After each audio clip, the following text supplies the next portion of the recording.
in because I'm very mentally unstable. Okay. And what's going on there? I murdered my girlfriend. What's up, YouTube? Welcome back to another video. We're going to be reacting to Cops Discover Entire Murder Caught on Camera. Some Cinnamon Toast Crunch. And let's get into it. I would like to turn myself in because I'm very mentally unstable. Okay. And what's going on there? I murdered my girlfriend. You'll need to use forceful entry to get into the house. Police! Yep, she's dead. She's right here. We got her. And then I just lost control. It was almost like something else possessed me. I got to spend time with the vessel that was Shannon, and I got to absorb her spirit. She said, "Are you kidding me? What the Chance, stop. Wait, please stop. I'm dying. I love you. I love you." And then she didn't speak another word. This is 27-year-old Chance Donahoe, who only hours earlier confessed to savagely murdering his ex-girlfriend in her Columbus home. But as investigators soon learn, violence was only part of a far more disturbing story, one fueled by Yo, shout out to the police, bro. Honestly, if you think about it, bro, someone's in trouble, someone got a gun, someone got this, someone got that. First one there are the police, bro. They gotta kick down that door. They gotta confront right away. Gotta confront the danger. If something happens on the street, who's there first? It's gotta be the police. It can't be paramedics. It can't be anyone else. It can't be the firefighters. It's gotta be the police, bro. Control, that's crazy. Betrayal, and delusions of power. So are you, like, as we speak right now, are you feeling like you're a god right now? I mean, yeah. The following is based on official police records, and the footage has never been seen before. In the early morning hours of August 29th, 2023, a chilling call comes into dispatchers at the Powell Police Department, and it's from Chance himself. 911, what's the address of your emergency? And your name? My name is Chance. Okay. And what's going on there? I murdered my girlfriend. You'll need to use forceful entry to get into the house. I plan on taking myself to the police station after this phone call. Do you want Yes. the police to come to you? Can they come to you? I would like to turn myself in because I'm very mentally unstable, and I'm worried that I'm going to commit by cop if the cops come and pick me up. So I need to go into the station for my safety and the police. Here's the thing, when it comes to people saying, you know, that they're mentally unstable after doing something crazy like this, it's like, bro, you really think about it. And he's smart enough to call the cops. He's smart enough to tell them that, you know, he's going to go to the police station. He knows what he's doing. He knows what he's doing. He knows he's in trouble, right? Because he's calling 911 saying he's going to go to the police station, this and that. But he's mentally unstable for what he did. Think about that. When it comes to, you know, these things that happen in schools, right? School shootings, they're mentally unstable, but these people took the time to go look for the gun, whatever it is, take it out of wherever it is. Maybe it's hidden, their parents have it, whatever. Go all the way to the school knowing what they're gonna do. And sometimes they either off themselves or they fight the police or they put their hands up. They know what they're doing, bro. I'm sorry. I don't have much sympathy for people like that. Police That's crazy, officer bro. safety. There's probably voices in his head telling him to do it, though. Did the voices tell him to call the police too and to turn himself in? I don't know, bro. Well, do you want to go ahead and get in your car and go ahead and drive to the police department, and I'll stay on the line? Yeah. Chance is confessing to murdering his 29-year-old ex-girlfriend, Shannon Hyatt. As he continues speaking with Powell Dispatch, the call is relayed to Columbus authorities, who quickly send officers to the address he provided. Caller is in Powell on the phone with dispatcher now. What? He's going to do it by cop in Powell. Why are we going to Berkeley? With Columbus officers now en route to Shannon's home, Powell Dispatch continues speaking with Chance, hoping to gather more details. Do you have any weapons on you, Chance? I have the murder weapon with me. Are you able to leave that in your apartment? I want you to leave that in your apartment, okay? I don't want you to take any weapons with you. Okay. What is the murder weapon? It's a knife. Is there any way that I could put it somewhere where there's a child in the home and I don't want him to see it? There's a child in your apartment? Yeah, I live with my mother, and she's standing right next to me, holding me accountable for making this phone call. And I just don't want my little brother to see it. He's only 7 years old. Okay, can we put the knife on top of the refrigerator? Yeah, that's fine. Okay, I want you to put it on there, not your mother. I don't want your mother to touch it. Okay. I'm going to put the knife on top of the fridge. Don't touch it at all. Okay? I'm going to give my mother one last hug before this all starts. Okay. All right, go ahead and do that. I'm going to go to prison now.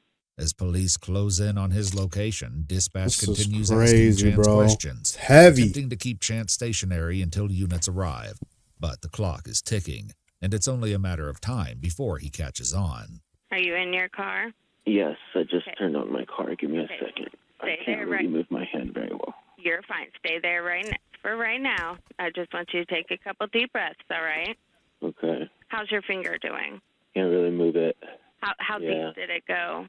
I'm pretty sure it sliced the ligament. It did? Damn. Yeah. Okay. Do you want me to send a medic to you first? No.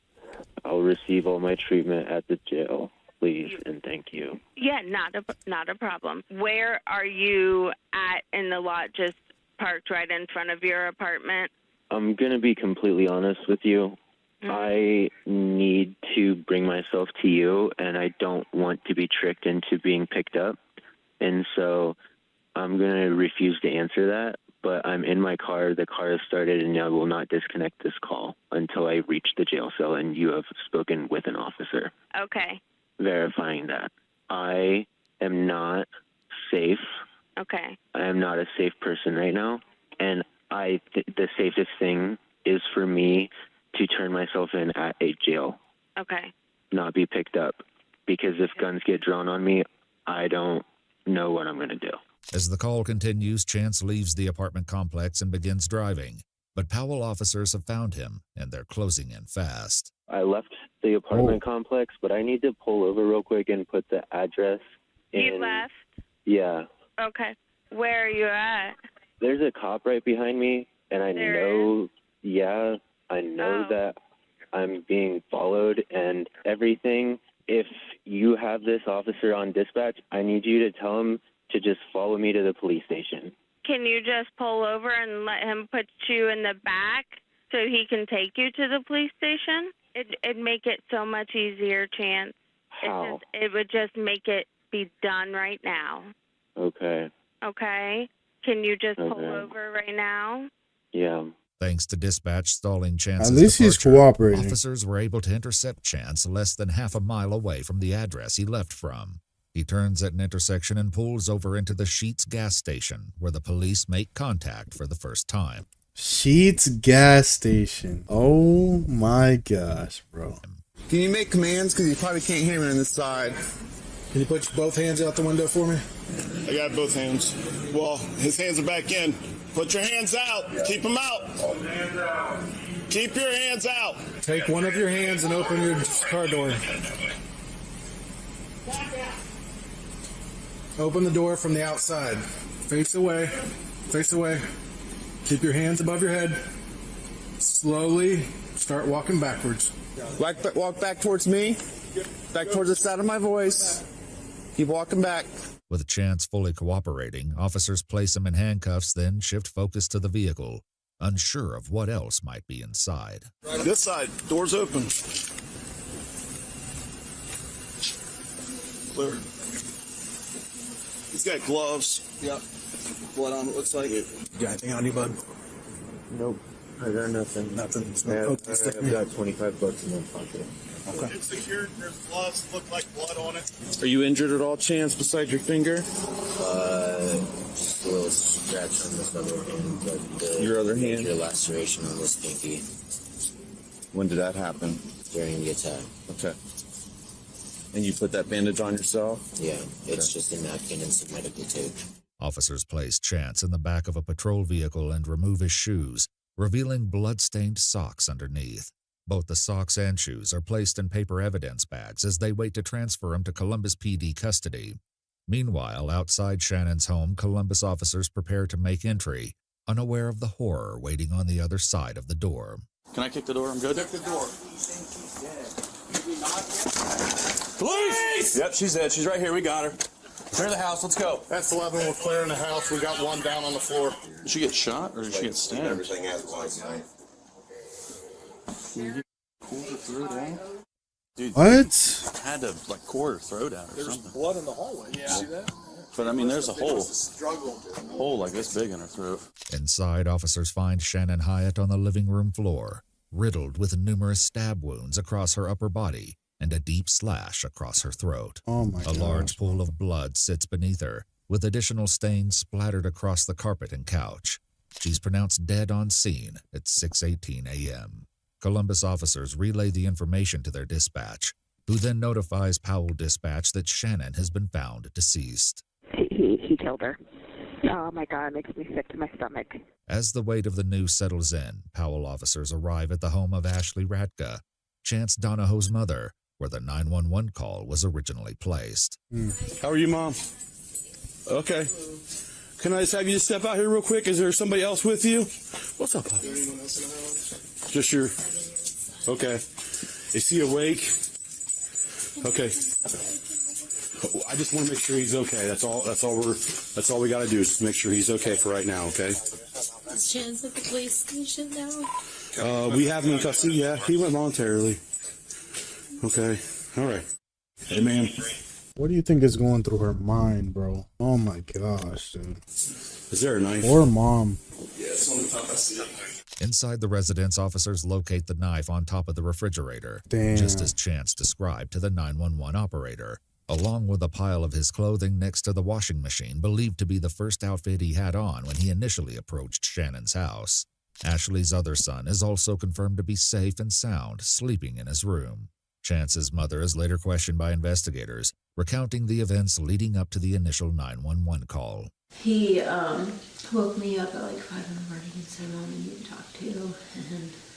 And if you don't want to talk to me, you don't have to. I'm really sorry you're going through this. I really am. So then he said the knife was in his car. He said his phone was in his car. And he said he was going to go sit somewhere for a minute and have an hour of freedom. But I said, Chance, you need to just call 911 right now. You need to just do this. So he did. His mother's insistence may have been the only thing that kept Chance from disappearing. Now in police custody, he's transferred to Columbus PD and taken to the Franklin County Jail, where he would be interviewed just a few hours later.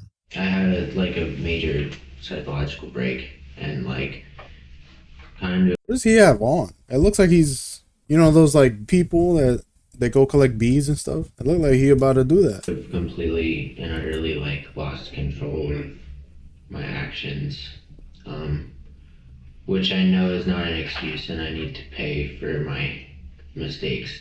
Basically, me and Shannon are going through a really bad breakup right now. Right. Because I am unable to be honest and unable to not steal and unable to not take advantage of people that are around me. And I took advantage of her a lot. She's been just making all these Facebook posts about our breakup. And I've read some of them. She's also come after my mom and stuff. And it's kind of one of those things where it's it's one thing to drag my name through the mud. You can take all my friends. It hurts. But Is he looking at the camera like that, bro? Yo, that's creepy. just kind of lost it whenever. That would be frustrating and hurtful, right? Saying things like me and my mother's relationship is extremely inappropriate, implying that we want to have sex with each other. What? Oh my, what is going on, bruh? Either she was crazy or him and his mom were a little too close. I don't know, bruh. Disgusting. Are you serious right now? Did that piss you off? Are you kidding me? Yeah, what made That still does not give him the right of what he did. Still. Audacity to say, to like start publicly saying that the reason I date older women is because I have an Oedipus complex. You're only 3 years older than me. Chance's perspective lines up closely with what his mother also tells investigators. Obviously, there's not a reason to like ever murder someone, but this girl has been like messing with him pretty significantly since they've split up, and they've only been split up for a week, but she was a problem. And I anticipated it getting worse before it got better with her like stalking him, and she no longer had control of him, and I think that was making her crazy because she had a lot of control of him before. We were unable to locate the specific statements both Chance and his mother claim Shannon posted online. However, we were able to locate one post made just 5 days before her death, shared in a Columbus-based Facebook group called Are We Dating the Same Guy?, where Shannon publicly warned others about Chance, stating that he stole my prescription medication and money out of my bank accounts, and also claimed that the money was used on powdered drugs. Back in the interrogation room, Chance begins responding to the claims made about him. Did you feel betrayed? In that moment, I mean, like, I felt betrayed the whole breakup. Sure. She's been just, like, telling everybody everything, which, I mean, I'm not gonna lie. Yeah, she was crazy, I would huh? do the same thing if somebody did that I did to her. But, like, she told me that, like, she wasn't gonna tell anybody about the theft and stuff because I paid her back the money that I took. And the only reason I took the money is because she took my debit cards because she didn't trust me with finances. And I'm not trying to sit here and like... Also, they had issues. They had issues.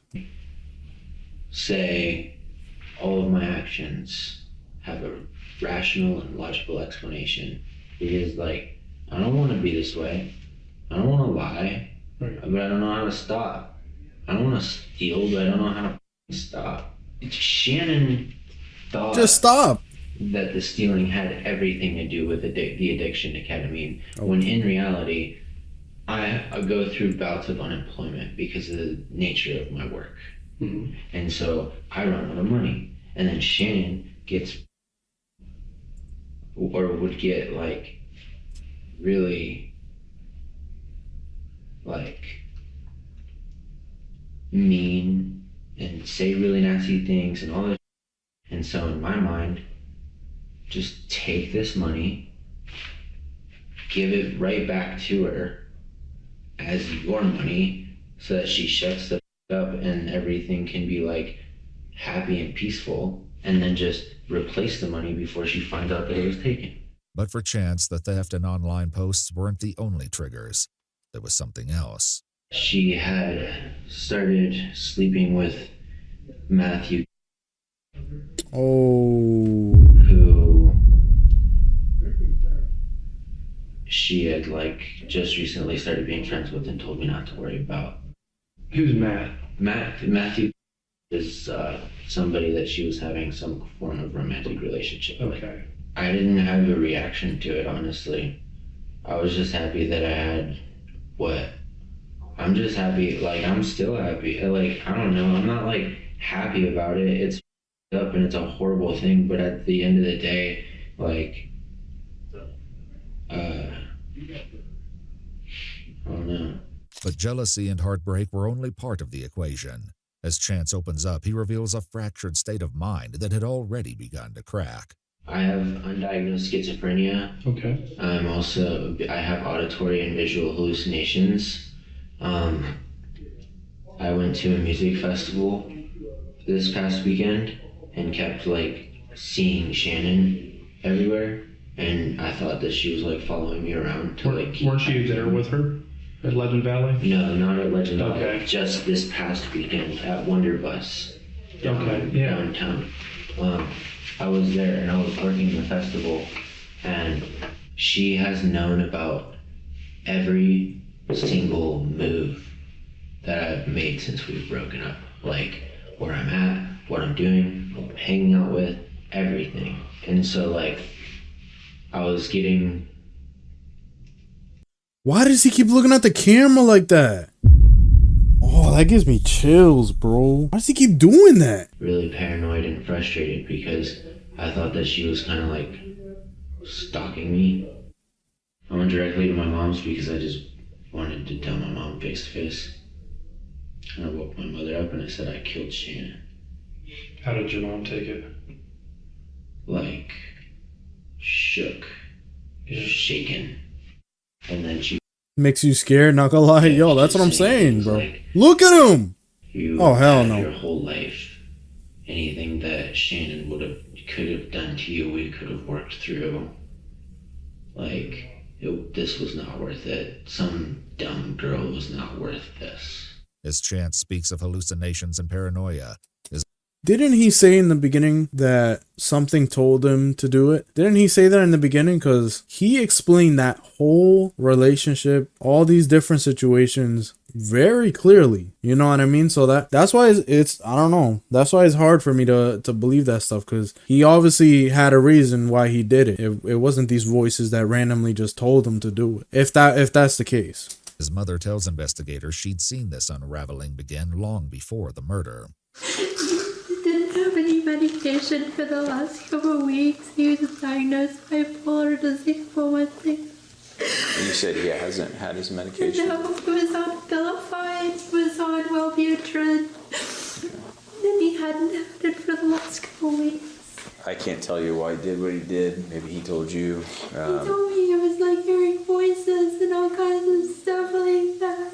And I told him, like, just love him so much.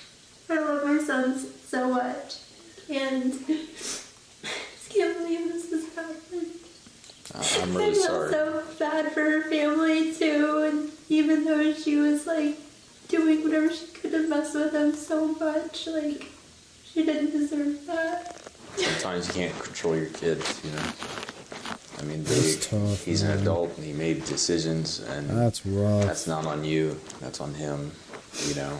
At some point, you gotta let them be adults. I right? have, and I've done that. I've played that card. I've done every single thing. What's up, Taco? I've tried to do it all. He's been in and out of counseling since he was like 4 or 5 years old. What his mother could only fear, Chance now begins to admit in chilling detail. I was just kind of driving around because I just didn't really know what to do. When was this? This was at about like 11 o'clock. Last night? Yeah. Okay. I was just driving around between like 11. Yeah, bro, this is like half an hour. That's not too bad. Midnight. Okay. And just kind of like trolling around. This is confirmed by Shannon's front porch camera as it captures Chance's car driving past around 11:11 p.m. And I thought to myself I should check myself into a mental hospital. Because I'm not really all that safe. I actually just like drove by her house before I like went back to my mom's house. He was plotting, bro. He was plotting. I saw a van, and then I saw a person that looked like Matthew leave, and I just kind of didn't think of anything about it because I didn't know what kind of vehicle he drove. So then you drive? I just drove by because at first, like, all I wanted to do was just like knock and talk, but like, I don't know.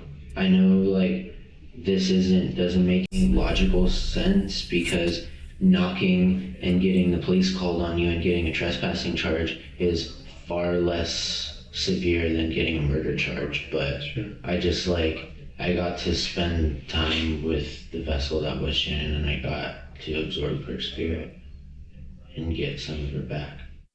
We have some video, like, from the neighbors, like cameras or video systems, and it looks like you had walked up to the house maybe with like a t-shirt on initially. Yep. Does that ring a bell? Yeah. Around 11:57 p.m., a neighbor living next door to Shannon's home catches a glimpse of Chance walking through her yard and across the driveway, unknowingly capturing a critical moment just before the murder takes place. That was the time that I like drove past. Yeah, it's dying down. Yeah. Like, saw the van, was trying to like work up the nerve to like go up to the door, but like didn't really know what to do. So I guess I don't know why, but I was just like, why don't you just like kind of just like see if she's even like here, And so I peered into the garage window to see if her car was there. And then I tried to see if I could see what room she was in without her seeing me. The hell was that? Oh, hell no. Who just has a mannequin in the corner like that? What the heck? Room she was in without her seeing me on her cameras and stuff. And then I didn't see anything. And then whenever I left, I was like, you need to just go home. And you need to just give your mom your car keys, and you need to check yourself into a psych ward. So when you walked up to the house 11, whenever, you hadn't planned on hurting her at that point? No, not at all. Had you seen Matt yet, or? I saw Matt whenever I was actually just about to come around the corner to try to like knock on the door. Okay. Did he see you? No, he had his back to me and he was coming out of the door, and then I got spooked and ran off. I had like this weird thing that was just like, well, if you want Shannon back and you can't get her back, you can like take her life force, and then you'll be together forever. Yo. And so like, I went home and I changed my clothes into all black, and I grabbed a knife and I went over to her house and I approached the door, which I'm sure you'll see on her doorbell camera, Ring camera, at some point throughout your investigation. I twisted the doorknob. She screamed, "I will call the cops." And I slammed my shoulder into the door 2 times. After the first time, she said, "Are you kidding me?" Because I think that she thought I was just being obnoxious and pounding on the door or something. Or honestly, I don't even know if she knew it was me until I got into the house, because I had a bandage on my face whenever I was outside. And then the second shove gave way, and I didn't make a noise. I didn't say anything. I didn't do anything. I just started stabbing Shannon. Bro. Oh my gosh, bro. Just imagine that, bro. Someone pounding on your door, and then not even saying a word, going up to you. And she didn't even realize what was happening until I had stabbed her a couple times. And she said, "Are you kidding me? What the chance? Stop. Wait, please stop. I'm dying. I love you, I love you." And then she didn't speak another word. Damn. I don't know how many times I stabbed her. I know it's a lot. R.I.P. Shannon. I also know that I cut her throat to speed up the process. And I just remember looking at her and feeling like I was like taking on like her spirit, I guess. Oh my and like, gosh. I don't know. I felt less alone than I'd felt since our breakup in that moment. Shannon Hyatt suffered more than 30 stab wounds across her upper body, along with a deep slash to her throat. 30? She had multiple defensive injuries, evidence that she fought to survive. But the horror didn't end there. For nearly 3 hours after her death, Chance remained inside the home, doing things so unsettling, even investigators struggled to make sense of it. Well, I took her house keys and her phone after I killed her. Okay. I don't really know why. I don't have her password or anything, and she has like the thumbprint, so you can't like get into it. Well, like, I took the keys. I screwed a piece. Detective, what are you doing? Hold in that cough, bro. He's literally confessing. What are you doing, bro? Lock in. Piece of plywood to the front doors to keep it closed. Why did you? He's still going. Shut the front door like that. I'm sorry, this ain't funny. To be completely honest with you, so our cats didn't get out. Yeah, that's good. No, I mean, I think it sounds ridiculous, but was You didn't want the cats to get out. That was a concern of mine. And I'm not gonna lie to you, there is a part of me that's very upset knowing that they slept together, because the first thing that Shannon said whenever she got out of our relationship was, I need to be single for a while and really figure out my own. Right. And then I saw something that she wrote down saying, I feel like I'm really falling into the same patterns with Chance with Matt, and I don't know how to feel about it. Yo, what's good, bro? When did she write that down? It's in her notes on her phone. Okay.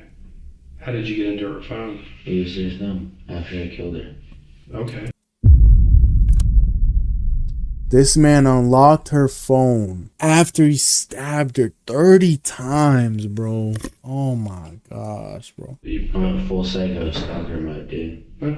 I'm gonna be completely blatantly honest with you. That's why we're here. In the aftermath of the murder, Shannon's back porch camera captures chilling footage.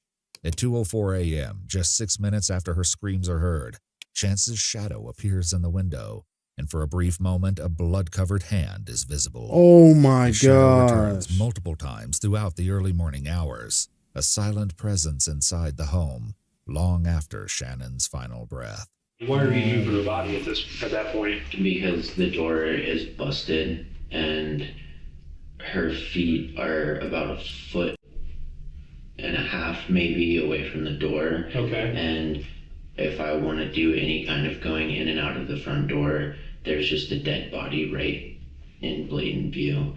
So I rotated her 180 degrees, went outside, smoked a couple cigarettes. When you say I went outside, did you go out front? Yeah. Okay. Did you have sex with Shannon? Mm-hmm. Afterward? Mm-hmm. Oh my gosh, bro.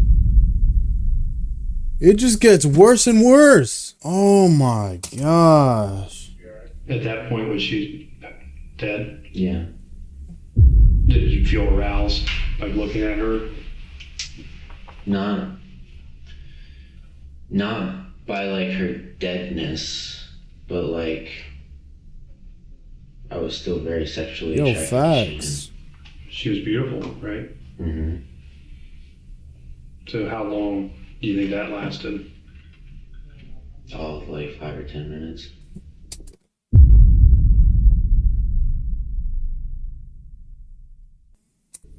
And did you wear a condom or? Mm-hmm. It was another just acceptance of guilt. Yeah. Do you remember where you ejaculated? Was it inside of her? Or? Yeah. Okay. Oh my god, bro. How long do you think she had been dead at that point?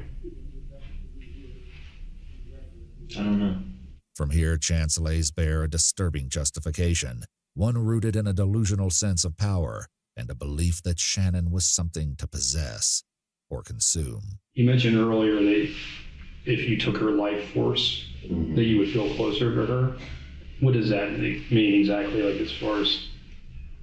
Well, it's kind of like a Native American belief of like absorbing the soul whenever you kill an animal. Okay. And like, I don't know, like you're absorbing it and like, I don't know. I oftentimes whenever I'm experiencing episodes of psychosis, think that I'm a god. Okay. And will kind of view people as like just kind of things. I've never been violent to this extreme before, but I definitely just like, well, if I'm God and I take away your free will and I release your spirit, I take your spirit back. Okay. I mean, I still feel like that. So are you, like, as we speak right now, how are you feeling about like our interactions? Are you feeling like you're a god right now? I mean, yeah. And we're like objects in front of you? I mean, you're not necessarily objects, you are people of authority, and I am paying the price for like human laws and stuff like that because I'm in a human vessel, but like, yeah, like definitely like a god and like can make things happen. What's the tattoo stand for? It's the Ohm symbol.